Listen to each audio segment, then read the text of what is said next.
నమస్కారం. 2025 సంవత్సరం ఎలానో గడిచిపోయింది. మరి 2026 వచ్చే సంవత్సరం ఏ రాశి వారికి ఎలా ఉండబోతుంది అంటారు? అసలు అన్ని రాసుల వారికి బాగుండాలని కోరుకుందాం. ఎందుకంటే కొత్త సంవత్సరం అందరూ కొత్త ఊపుతోనూ కొత్త ఉత్సాహంతోనూ మొదలెడుతూ ఉంటాం. అంటే న్యూ ఇయర్ అలాగే సెలబ్రేట్ చేసుకుంటారు. కానీ ఎప్పుడులాగే మనకి ఏంటంటే గ్రహాల మార్పిడి ఉంటుంది, గోచారం ఉంటుంది. సో గోచార రీత్యా మనం చూడాలి అంటే కొన్ని రాసుల వరకు ఎప్పుడు అంతే బాగుంటుంది, కొన్ని రాసుల వరకు అంత బాగుండదు. కానీ ఎప్పటికీ ఏంటంటే 2026 అంటే సంవత్సరం మొత్తం చూడాలి అంటే మనం ఏంటంటే 9 గ్రహాలు చూడలేము. అంటే కొన్ని గ్రహాలు నెలకి మూవ్ అవుతూ ఉంటాయి, కొన్ని గ్రహాలు నెలన్నరకి మూవ్ అవుతూ ఉంటాయి, కొన్ని గ్రహాలు వక్రిస్తూ ఉంటాయి. సో చాలా అలా జరుగుతూ ఉంటుంది. సో మేజర్ గ్రహాలే మనం ఎక్కువ పరిగణలోకి తీసుకుంటాం అన్నమాట. మేజర్ గ్రహాలు అంటే ఏంటి? మనం గురువు, శని, రాహు, కేతువులు, ఇంకా సన్ కూడా తీసుకోవచ్చు. కానీ సన్ మనకి తెలుసు ఎవ్రీ మంత్ మారుతూ ఉంటుంది. 30 రోజులకి, 35 రోజులకి, లేకపోతే 31 రోజు ఇలాగా మారుతూ ఉంటుంది అన్నమాట. సో మోస్ట్ ఇంపార్టెంట్ సన్ మార్పిడి ఎప్పటికైనా 2026లో మాట్లాడుకోవాలి అంటే జనవరి 14కి మకరానికి వెళ్తుంది. సో మకర సంక్రాంతి మనం జరుపుకుంటాం. సో ఏంటంటే మనకి ఎప్పటికైనా సరే కొంతమంది మనకి చూసామంటే ఇండియాలో కూడాను సన్ మూవ్ అయినప్పుడు, సంక్రమణం అయినప్పుడు ఎప్పటికైనా సరే వాళ్ళకి నెల మొదలవుతుంది.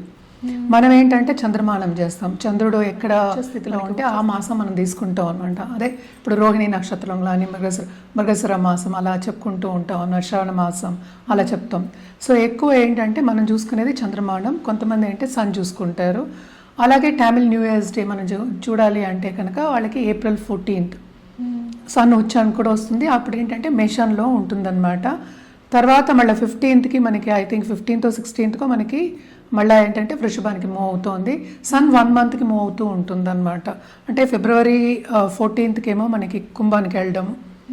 తర్వాత మనం చూసాము అంటే మనకి March I think 16th 17th అంటే 1 డే ఇటు అటు అవుతుంది. మనం ఎగ్జాక్ట్గా ఏంటంటే క్యాలెండర్ పెట్టే చెప్పగలం, అన్ని గుర్తుపెట్టుకోలేము. సో సన్ సంక్రమణం కూడా మనం చూసుకుంటూ ఉంటాము. ఇంకోటి ఏంటంటే జూపిటర్ అంటే మేజర్ గ్రహం మనకి. ఆయన పోయిన సంవత్సరం అంటే మనకి లాస్ట్ డిసెంబర్లో కూడా అంటే 2025లో వక్రించి ఉన్నారనమాట. ఆయన ఏంటంటే మనకి కర్కాటకానికి వెళ్తున్నారు. కర్కాటకానికి వెళ్తే ఏంటంటే ఉచ్చస్థితిలో ఉంటారు. సో ఈ సంవత్సరం కొంతవరకు ఉచ్చస్థితిలో ఉంటారనమాట. అదేంటంటే ఎప్పుడు అవుతోంది అంటే మార్చ్కి అవుతోంది, March 11th. దాని తర్వాత ఏంటంటే ఆయన 31st అక్టోబర్కి ఏమో సింహానికి వెళ్తున్నారు. అంటే ఏంటి ఉచ్చస్థితిలో మనకి మార్చ్ నుంచి అక్టోబర్ వరకు ఉంటున్నారు. అంటే ఆల్మోస్ట్ November 1st అనుకుందాము. తర్వాత శని వక్రించడం ఏంటంటే 27th జూలై ఆయన మీనంలో ఉన్నారు. తర్వాత ఏంటంటే 11th డిసెంబర్కి ఆయనేమో డైరెక్ట్ అవుతున్నారు. సో మేజర్ మూమెంట్ అనేది ఏంటంటే ఇప్పుడు రాహు కేతువులకు ఉంది. December 5th రాహు ఏమో మకరానికి వెళ్తున్నారు, కేతు ఏమో మనకేమో కర్కాటకానికి వెళ్తున్నారు. సో ఇవి చిన్న గ్రహస్థితులు అంతే, మొత్తం మాట్లాడుకోలేదు.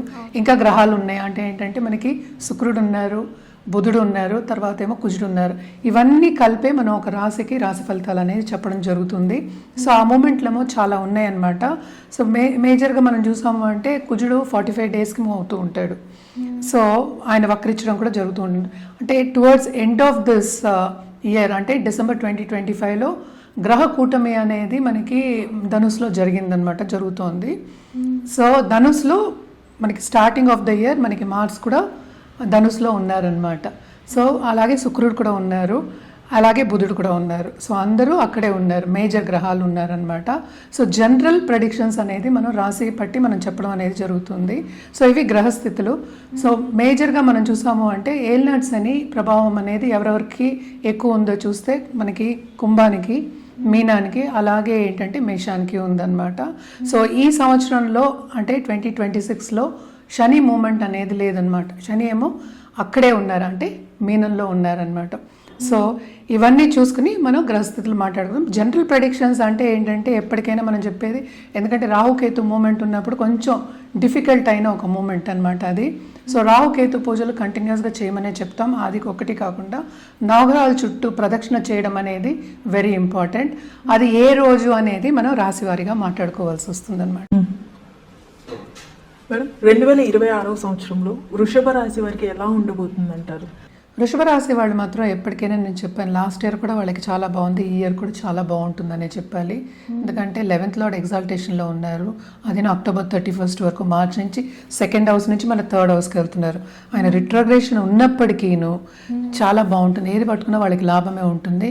అంత ఈజీగా ఏంటంటే వాళ్ళ కెరియర్ పాత్లో కూడా ఎవరైనా వాళ్ళని తీసేద్దాం లేకపోతే కిందకి దించుదాం అనుకునే వాళ్ళందరికీ కూడాను ఏంటంటే వాళ్ళకి ఎదురు దెబ్బలు తగులుతాయి, వీళ్ళు బాగానే ఉంటారు.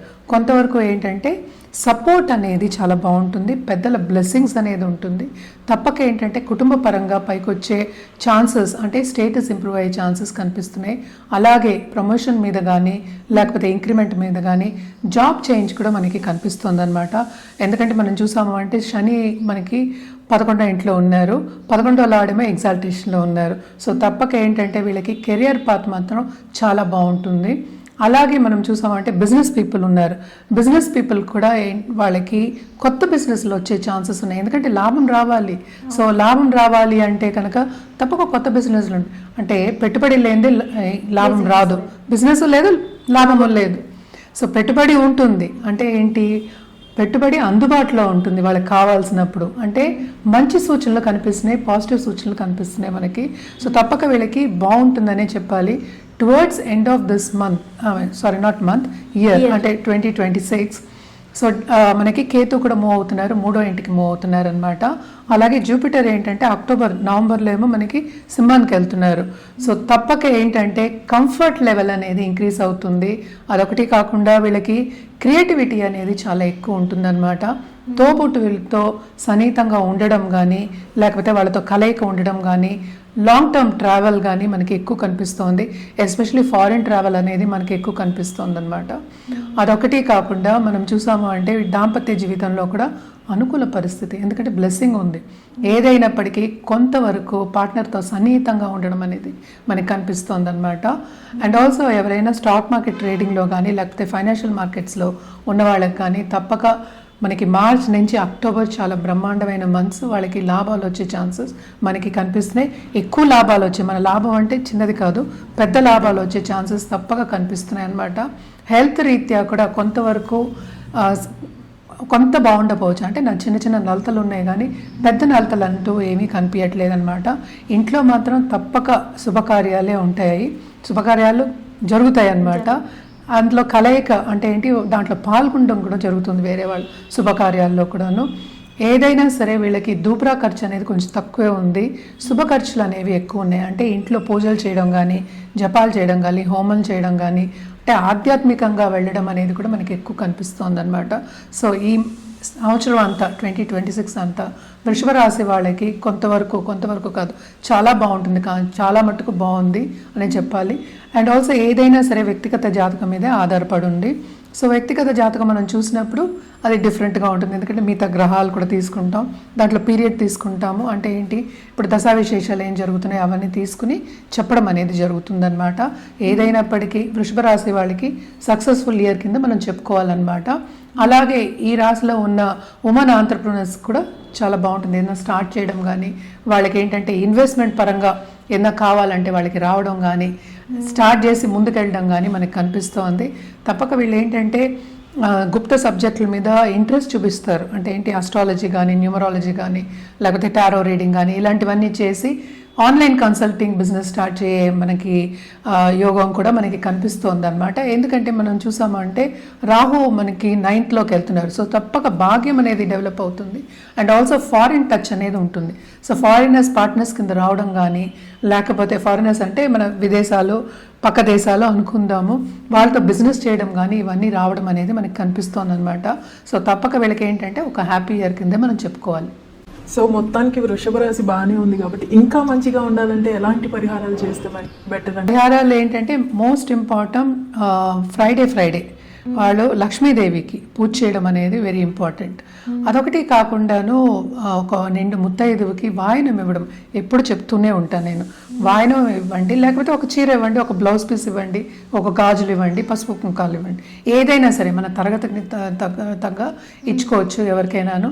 అదొకటి కాకుండా గోవుకి నిత్యం ఆహారం, నిత్యం అంటే చేయలేరు, సో ఫ్రైడే అని ప్రత్యేకంగా చెప్తున్నాను.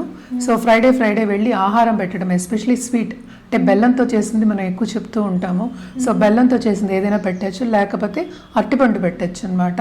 చాలా మంచిది. అదొకటి కాకుండా పూజ చేయడం, అంటే గోవు పూజ చేయడం అనేది కూడా వీళ్ళకి చాలా ఇంపార్టెంట్. ఎందుకంటే లక్ష్మీదేవిని మనం ఆహ్వానిస్తున్నాం, అంటే ఇంకా ఎవరికి సంపద అనేది చేరు కాదు కదా, ఇంకా కావాలని అనుకుంటారు. సో ఇక్కడ ఇంతకన్నా ఎక్కువ కావాలి సంపద అన్నప్పుడు తప్పక గోవు పూజ చేయడం అనేది చాలా మంచిదన్నమాట. మన కలర్స్ విషయానికి వస్తే కనుక తప్పక వీళ్ళు రోజ్ కలర్, లైట్ రోజ్ ఉంటుంది, అలాగే డార్క్ పింక్ వరకు వెళ్ళొచ్చు, అండ్ సిల్వర్ యాడ్ చేసుకోవచ్చు. అది కూడా ఎప్పటికైనా సరే ఫ్రైడే వార్డ్రోబ్లో యాడ్ చేసి చూసుకోండి, చాలా బాగుంటుందన్నమాట. ఇంకోటి ఏంటంటే పార్ట్నర్కి సిల్వర్ కొనిపెట్టండి, అది కూడా చాలా సంపదనిస్తుంది అనమాట. మనం పరిహారాల కింద నేను చెప్పాను కదా ఇందాక, క్రిస్టల్స్ అవి వేసుకోవచ్చు. ఇది గుంజన్ మాల అంటారు. గుంజన్ మాల ఏంటంటే కంప్లీట్గా లక్ష్మి అట్రాక్ట్ చేయడానికి అనమాట. మనం ఎప్పుడు అనుకుంటూ ఉంటాం కదా, చంచల లక్ష్మి మన దగ్గర ఉండదు, ఇస్తూ ఉండాలి, అంటే రొటేషన్లో ఉండాలి అనుకుంటూ ఉంటాం. కానీ గుంజన్ మాల యాక్చువల్గా మనం దేవుడి గదిలో పెట్టుకోవడమో లేకపోతే మందిరంలో పెట్టుకుని పూజ చేయడమో అయితే తప్పక లక్ష్మి అనేది నిలబడుతుంది అనేది మనకి ఏంటంటే నమ్మకం అనమాట. అదొకటి కాకుండా ఇది ఎనర్జైజ్డ్ పిరమిడ్ అనమాట, మనీ గురించే, అబండెన్స్ గురించే. పైరైట్ మళ్ళీ ఏంటంటే ఇక్కడ మనకి టైగర్ స్టోన్స్ ఇవన్నీ ఉన్నాయి. పైన చూసావా క్రిస్టల్ ఉంది, అదేమో కాపర్ తోటి వైర్ పెట్టి మనం ఏంటి దానికి బ్లెస్సింగ్ ఇచ్చి ఆల్రెడీ ఎనర్జైజ్ చేసి ఇస్తాం. ఇక్కడ కూడా మనకి కాపర్ వైర్ ఉంటుంది. సో ఇది కూడా ఏంటంటే ఇంటికి గుమ్మానికి ఎదురుకుండా పెట్టుకుంటే చాలా మంచిది, డబ్బుని అట్రాక్ట్ చేయొచ్చు. అదొకటి కాకుండా చాలా మటుకు ఏంటంటే నెగిటివ్, అంటే చాలా మంది ఏంటంటే దృష్టి దోషం అనేది ఉంటుంది, నరదృష్టి అనేది కూడా ఉంటుంది. వాటన్నిటికి కూడా ఈ క్రిస్టల్ అనేది పనికొస్తుంది. ఓన్లీ ఇంట్లో నేను మేము షాప్ వాళ్ళు బిజినెస్ చేసే వాళ్ళు ఉంటారు కదా, వాళ్ళు తప్పక షాప్ వాళ్ళు పెట్టుకొని ఏదైనా సరే ద్వారానికి ముందు పెట్టుకుంటే షాప్ వాళ్ళకి ఇంకా ఎక్కువ కావాలి కదా. సో ఇదొకటి కాకుండా మనకి ఏంటంటే ఇంకా ఉన్నాయి మన దగ్గర, వాస్తు క్రిస్టల్స్ అనేవి ఉంటాయి, అలాగే ఏంటంటే గోమతి చక్రాలు ఉంటాయి అన్నమాట, దాంతో పాటు ఉంది. అండ్ ఆల్సో నవధాన్యాలది కూడా ఉందన్నమాట, అలాగే రుద్రాక్షది కూడా ఉంటుంది. సో రుద్రాక్ష పెట్టి నేను మనం ఇది పిరమిడ్ ఇస్తాం. సో ఇవన్నీ కూడా వాళ్ళు ఎదురుకుండా పెట్టుకోవచ్చు, ఎందుకంటే ఎనర్జైజ్ చేసింది ఎప్పటికైనా సరే మనకి బ్లెస్సింగ్స్ అనేది ఉంటుంది. సో బ్లెస్ చేసింది ఏంటంటే మన బ్లెస్సింగ్స్ తిరిగి వస్తాయి. సో తప్పక ఏంటంటే ఇవన్నీ ఎదురుకుండా పెట్టుకోవడం అనేది మంచిది, గుమ్మానికి ఎదురుకుండా, లేకపోతే ఏంటంటే వాళ్ళ షాప్కి ఎదురుకుండా. సో మోస్ట్ ఆఫ్ దమ్ నన్ను క్వశ్చన్ అడిగేది కూడా నరదృష్టి గురించి అడుగుతూ ఉంటారు, నరఘోష అంటూ ఉంటాం. అంటే ఏంటి, ఒకటి నెగిటివ్గా చెప్తే ఆ నెగిటివ్ మనకి వస్తున్నప్పుడు పాజిటివ్గా పెట్టుకోవడం అనేది మంచిది కదా. సో పాజిటివ్గా కావాలి అన్నప్పుడు ఏంటంటే పాజిటివ్ థాట్స్ రావాలి. ఇప్పుడు నలుగురు వస్తారు, నలుగురు పాజిటివ్గా ఆలోచిస్తారని మనకి తెలియదు కదా. సో అందుకోసమని మనం ఏంటంటే కొంచెం అట్రాక్ట్ చేయడానికి ఇలాంటివన్నీ మనం సజెస్ట్ చేస్తూ ఉంటాము. అది కూడా ఏంటంటే జాతకం చూసి సజెస్ట్ చేయడం అనేది జరుగుతుందన్నమాట.